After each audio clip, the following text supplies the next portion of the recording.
Hey guys, and welcome to another brand new video. In this video, we have news on the PlayStation 6.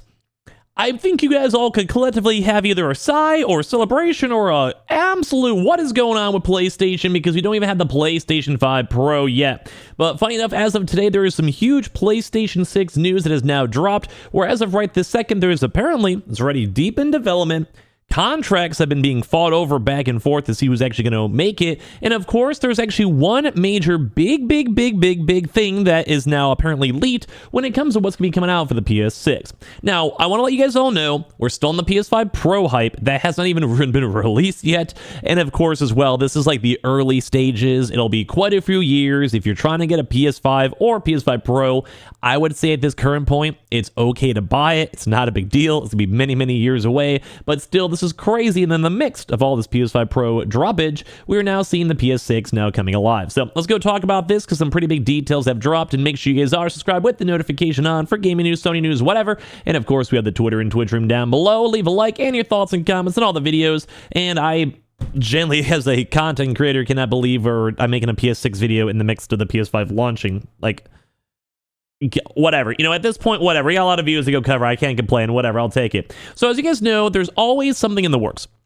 As of right this second, I'm sure the next Xbox is already in talks, if not already in motion.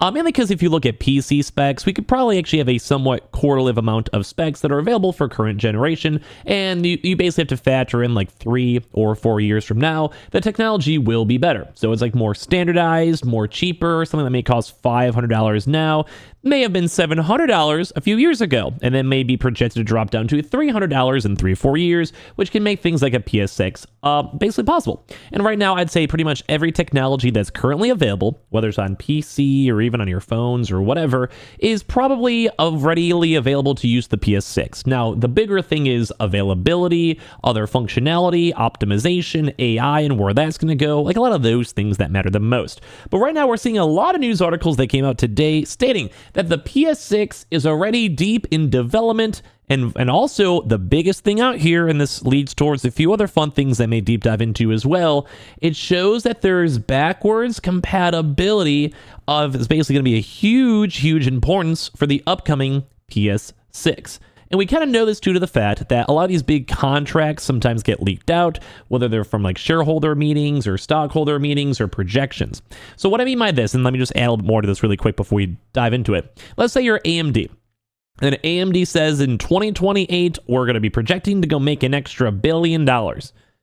Well, what would be maybe expected to be released in the 2028? And they go and say, we have a long-term continuous partner that has re-signed an important contract with us. You go and be like, okay, a new Xbox or PlayStation or whatever it might go and be. So that's even just on like, I don't want to say leaks, but like subtle hinting on big high-level stuff. That happens a lot. We've even seen that a lot for this Switch too. But as well, some of the big details, and we saw this as well with Xbox. Xbox also was shopping around, trying to get these different companies to go and work with the next upcoming Xbox. This has been confirmed through court documents and everything else. Basically, they're going to hit up Intel and be like, hey, we're Microsoft. You want to go make $1 billion? Give us your pitch. And then they go to AMD, they go to TSMC, they go to all these other various companies that might be making chips or chipsets or developing or AI or whatever it might be, to go and see who kind of has the best deal, best alignment, or wants to make a lot of money. And that's basically what the PlayStation Sony did, where they reached out to multiple now different companies to go and say who and what wants to go make our consoles. And the big thing is that one of the bigger things is that they'll be pushing forwards backwards compatibility, it seems, in the PS6. For all the PS4, PS5 games will most likely be running, and as well, that means that there's most likely going to maybe be a disk drive too as well. So Sony is already now hard at work on the PS6. A Reuters article, which is usually pretty reputable, has now revealed. The exclusive report delves into the story of Intel and how it allegedly lost the contract to manufacture chips for the next-gen machine.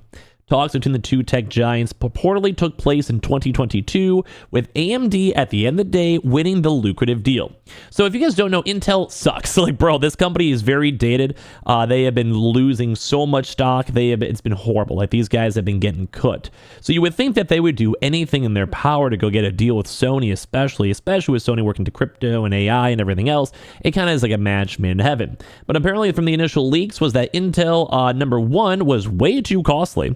Number 2, that Intel was being greedy. And then number 3, that AMD has already specifically made a lot of like basically features for PlayStation. So moving away from AMD chipset kind of loses those special deals. We know that from the PS5 Pro. If you guys missed our video, AMD actually has essentially made a brand new version of ray tracing for the PS5 Pro. So I'm sure ever since this leaked contract came out from 2 years ago, basically that means that in the last 2 years, the PS6 has been at work. Like they were trying to go and get the early bird stuff out here for production, which matters, so you know what you can make and can't make.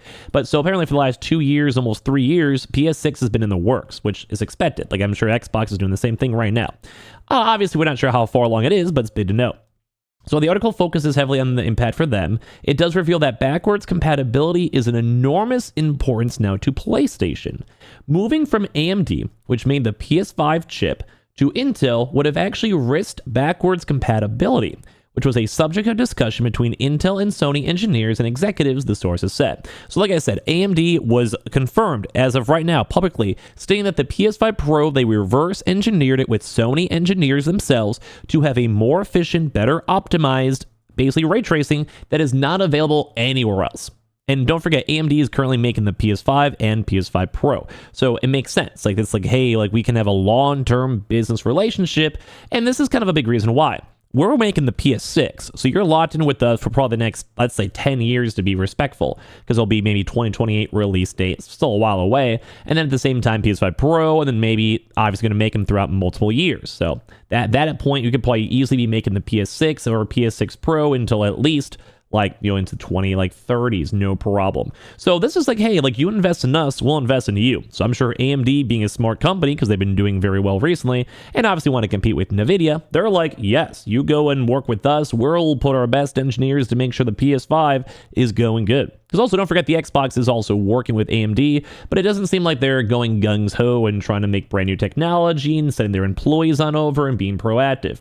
So apparently, if Sony had selected Intel, it would have actually been more costly and have taken engineering more resources to go make more stuff. Basically saying AMD can make backwards compatibility happen very well, but if they worked with Intel, they'd probably have even more engineers, and Intel would have to step up and is kind of remaking stuff that was already made. So why not go and just keep working with AMD, who's already made all this reverse engineered ray tracing, all these other various like drivers and chipsets, and sometimes even custom making GPUs for PlayStation themselves. It kind of, as I'm explaining it, most likely seems like a no-brainer, correct? Because that's how I'm feeling it. It's like a very, very big, no big brainer. So PlayStation also disagreed with Intel on the price, with the Californian company wanting to take a greater profit on each chip sold. Basically saying, hey, PlayStation, give us $100. AMD is like, hey, we'll go give you 80, and we've been working with you for a while because we know we're going to make a lot of money because you're going to be making the PS6, and look at how well the PS5's been going. Why not? Let's just keep on cooking. Why not? You know, why not? And that's kind of what it seems like they did. So once again, Intel's taking a massive L. This company has been like the 1990s in a nutshell. They just never got off the times. This is one of those rare deals, and I think AMD did it smart because they've been working with PlayStation for a while. Give them a good deal. Don't get taken advantage of, but give them a good deal, and then over time, you can go and, well, kind of have some wiggle room. It's like, would you rather go make $50 billion, or would you rather go make $10 billion? Or would you rather make zero? So Intel right now they should have took the 10 billion to eventually work up to the 50 million. AMD has a working relationship, and I'm sure if they make really good cards and special things and spend the manpower on it, I'm sure they could probably negotiate and be like, hey, we want an extra $10 every PS5. Like, we've been good business partners. Let's go make the PS6 great. And Sony could be like, yeah, we've sold 5 million more because it's better technology than Xbox. We'll hook you on up. Why not? And that's how business usually should go and be. And surprised that they're not deciding to do that. So anyway, in the end, Sony selected AMD to manufacture the chip right now for the PS6, which is presumably deep into development because it's been ongoing for a while. While the next generation console is currently unannounced, and I'd be surprised if we hear any major leaks about it for a while like we did for the PS5 Pro, we'd expect it to be officially revealed in 2026 or in 2027.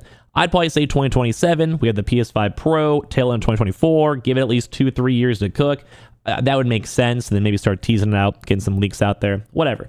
But I would probably say it's kind of crazy to see even PS6 news already when I'm not even fully wrapping my head around the PS5 Pro. Let's be honest, some people haven't even gotten a PS5 yet.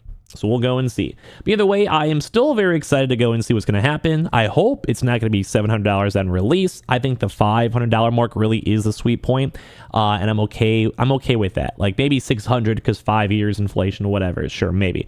But I hope it's not going to be too expensive. But give me all your thoughts and comments on everything down below. I appreciate y'all for watching. Swing by the Twitter and Twitch down below, link down below, and I appreciate you guys just for existing. Love you guys.